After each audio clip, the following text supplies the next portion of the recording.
Good morning students. मैं मनीषा टाक आज आप लोगों को आंकड़ों के विश्लेषण के पार्ट 1 के बारे में पढ़ाऊंगी। इससे पहले हम लोगों ने आंकड़ों के संकलन के प्राथमिक और द्वितीयक स्रोतों के बारे में, उनकी विधियों के बारे में, किस तरीके से अध्ययन करते हैं, वो सारी चीज़ें हम पढ़ चुके हैं। अब हम बात करते हैं आंकड़ों के विश्लेषण की। आंकड़ों के विश्लेषण में आंकड़ों का संकलन कर लेने के पश्चात उनके विश्लेषण का कार्य बहुत महत्वपूर्ण होता है। आंकड़ों एवं तथ्यों के संकलन के पश्चात समाज वैज्ञानिक अपना संपूर्ण ध्यान उनके विश्लेषण एवं निर्वचन की ओर केंद्रित करता है। J.H. पाइनकर ने लिखा है कि जिस प्रकार एक मकान का निर्माण पत्थरों से होता है, उसी प्रकार विज्ञान का निर्माण भी आंकड़ों से ही होता है।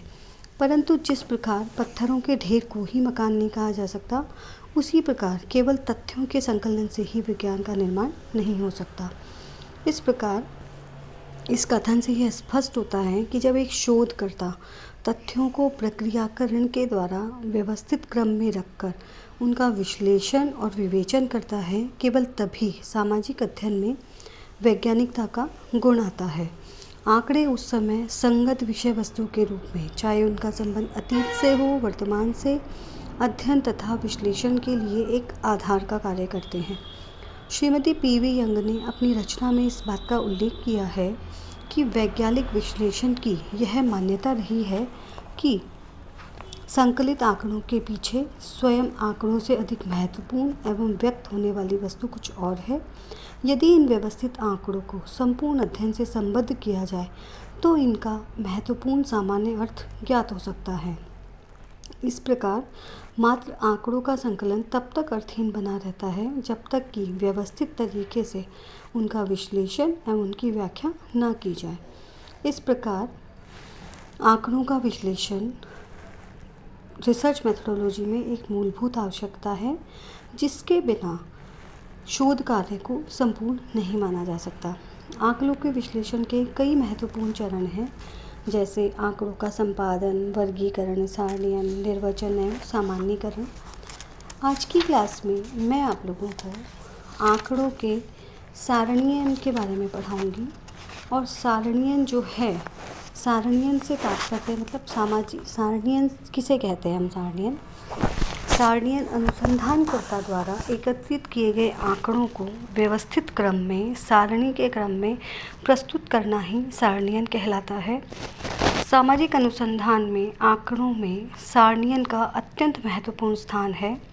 शोधकर्ता द्वारा एकत्रित किए गए आंकड़े अत्यंत व्यवस्थित होने के साथ ही जटिल प्रकृति के भी होते हैं। अतः विषय से संबंधित समस्त पक्षों की स्पष्ट विवेचना के लिए उन्हें व्यवस्थित, बोधगम्य, स्पष्ट एवं सुगम बनाना अनिवार्य होता है और यह कार्य सारणीयन के द्वारा ही संभव है।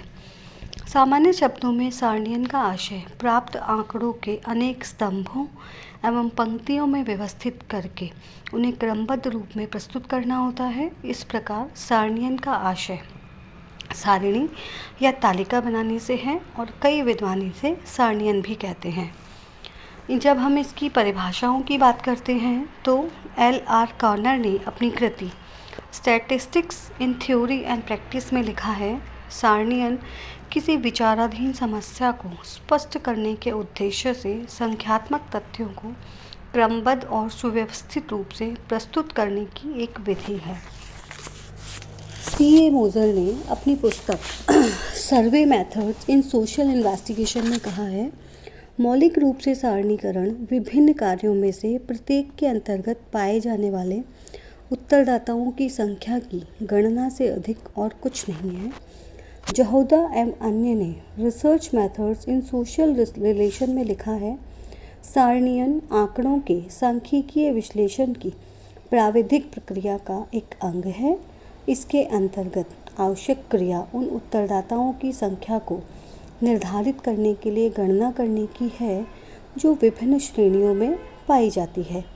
ग्रेगरी एवं वर्ड के अनुसार सारणीयन वर्गीकृत आंकड़ों को सारणी के रूप में संक्षिप्त करने की प्रविधि है, जिससे उसे अधिक सुगमता से समझा जा सके तथा कोई भी निहित तुलना अधिक शीघ्रता से की जा सके।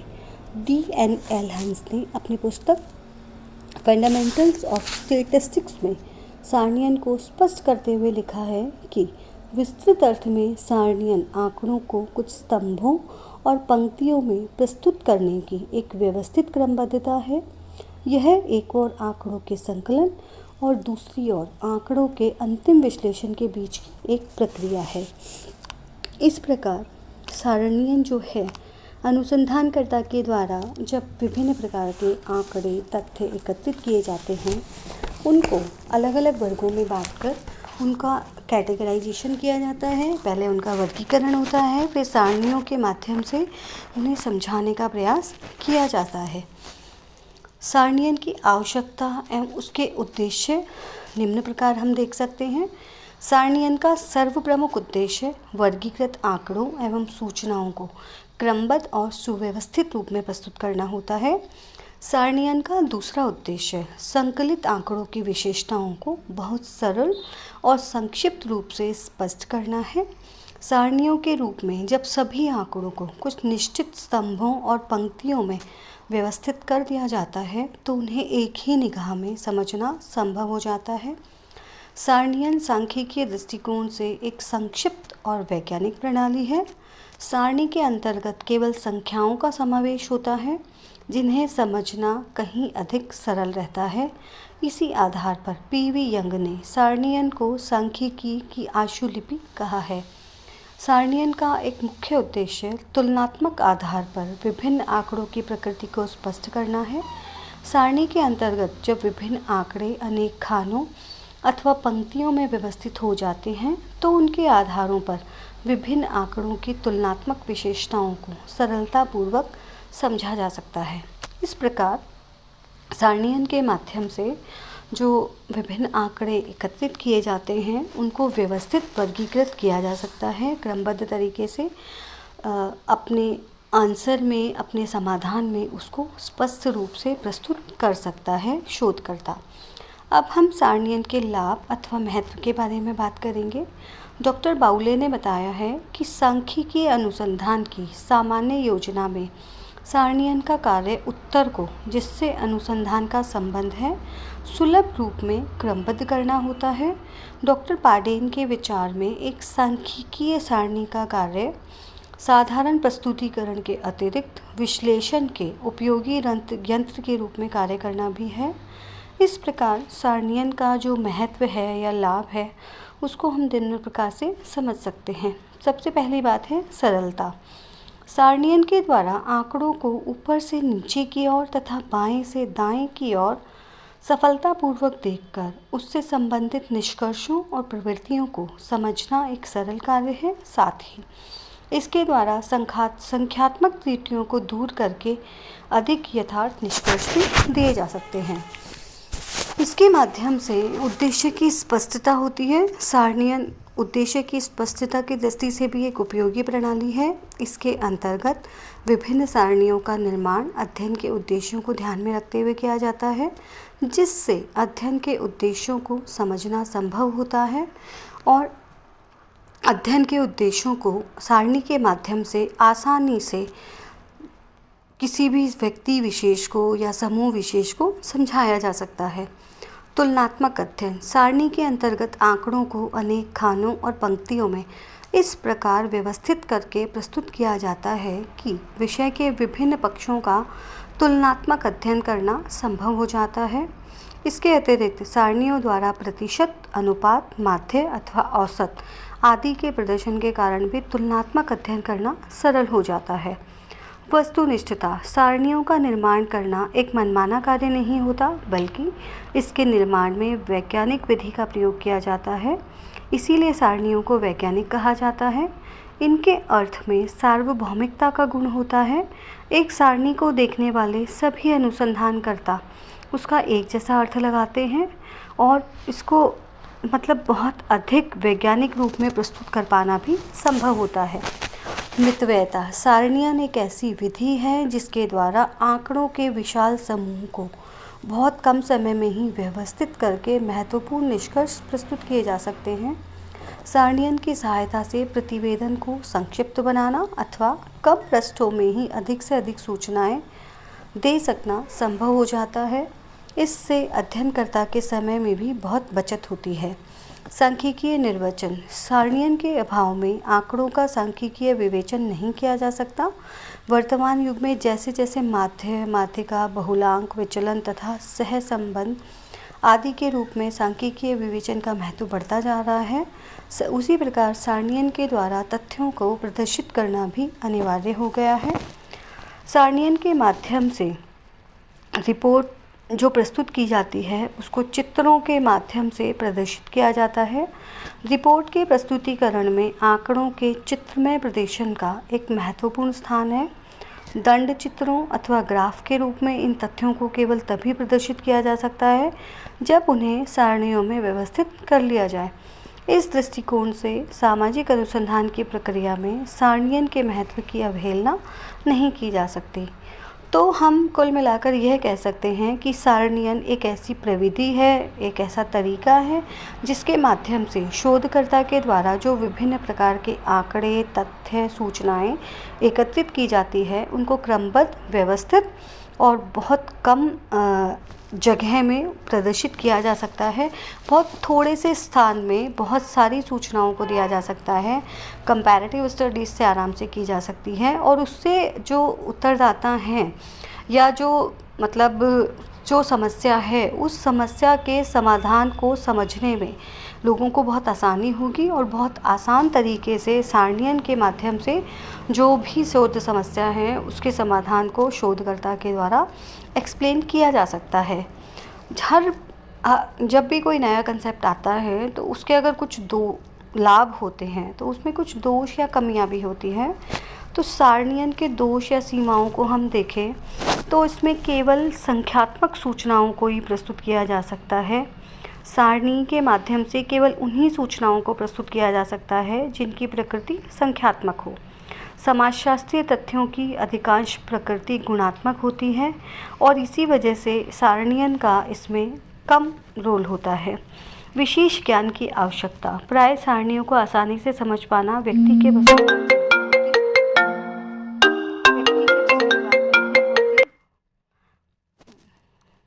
जहाँ बड़ी बड़ी सारणियाँ जटिल तथ्यों को दर्शाने के लिए बनाई जाती है, उन्हें प्रत्येक दृष्टिकोण से समझ सकने के लिए एक उच्च शिक्षा, विशेष ज्ञान तथा रुचि आवश्यक होती है। संपूर्ण परिशुद्धता असंभव। सारणी प्राय सापेक्षिक रूप से विभिन्न पदों के अंतर्गत सूचनाएं दर्शाती है, अतः एव सूचनाएं पूर्णतया स्वतंत्र न होने के साथ ही कभी कभी गलत या असंगत भी दिखाई पड़ती है और कुछ महत्वपूर्ण आंकड़ों को प्राथमिकता भी नहीं मिल पाती। इस प्रकार जिस उद्देश्य से सारणी का निर्माण किया जाता है वह उद्देश्य पूरा नहीं हो पाता।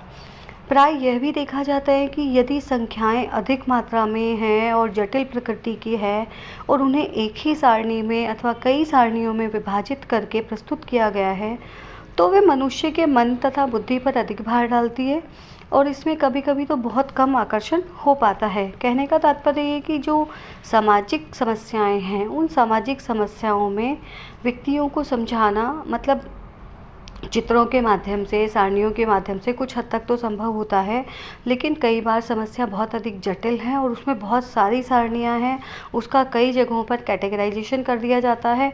तो ऐसी स्थिति में जो कोशिश की जाती है कि सारणियन के माध्यम से समस्या को समझाया जा सके, समस्या के समाधान को समझाया जा सके, वह उद्देश्य पूरा नहीं हो पाता और इसीलिए जो उस उद्देश्य को पूरा करने के लिए ये बहुत ज़रूरी है कि सारणी ऐसी बनाई जाए जो मतलब शोधकर्ता के द्वारा बनाने में भी आसानी हो और दूसरों को उसको समझाने में भी आसानी हो। मतलब जो समस्या है या समस्या का समाधान है, उस समस्या के समाधान से संबंधित जो आंकड़े और तथ्य एकत्रित किए गए हैं, उन आंकड़ों और तथ्यों को स्पष्ट रूप से क्लियरली समझाने वाली सारणी होनी चाहिए। अगर सारणी के माध्यम से स्पष्टता नहीं आ पाती है तो वह आम जन को समझ में नहीं आएगा, क्योंकि सारणियन एक वैज्ञानिक पद्धति है और वैज्ञानिक पद्धति को सरल तरीके से प्रस्तुत करके सामाजिक समस्याओं के समाधान का कार्य किया जाता है। तो सारणी ऐसी होनी चाहिए जो जनता के या मतलब उसको देखने वालों के आसानी से समझ में आ सके, तभी सारणी के उद्देश्यों को प्राप्त किया जा सकता है। अगली क्लास में मैं आप लोगों को एक श्रेष्ठ सारणी की विशेषताएं, सारणी की संरचना और प्रमुख अंग, सारणी निर्माण के प्रमुख आधार और सारणी के प्रकार, इनके बारे में पढ़ाऊंगी। धन्यवाद।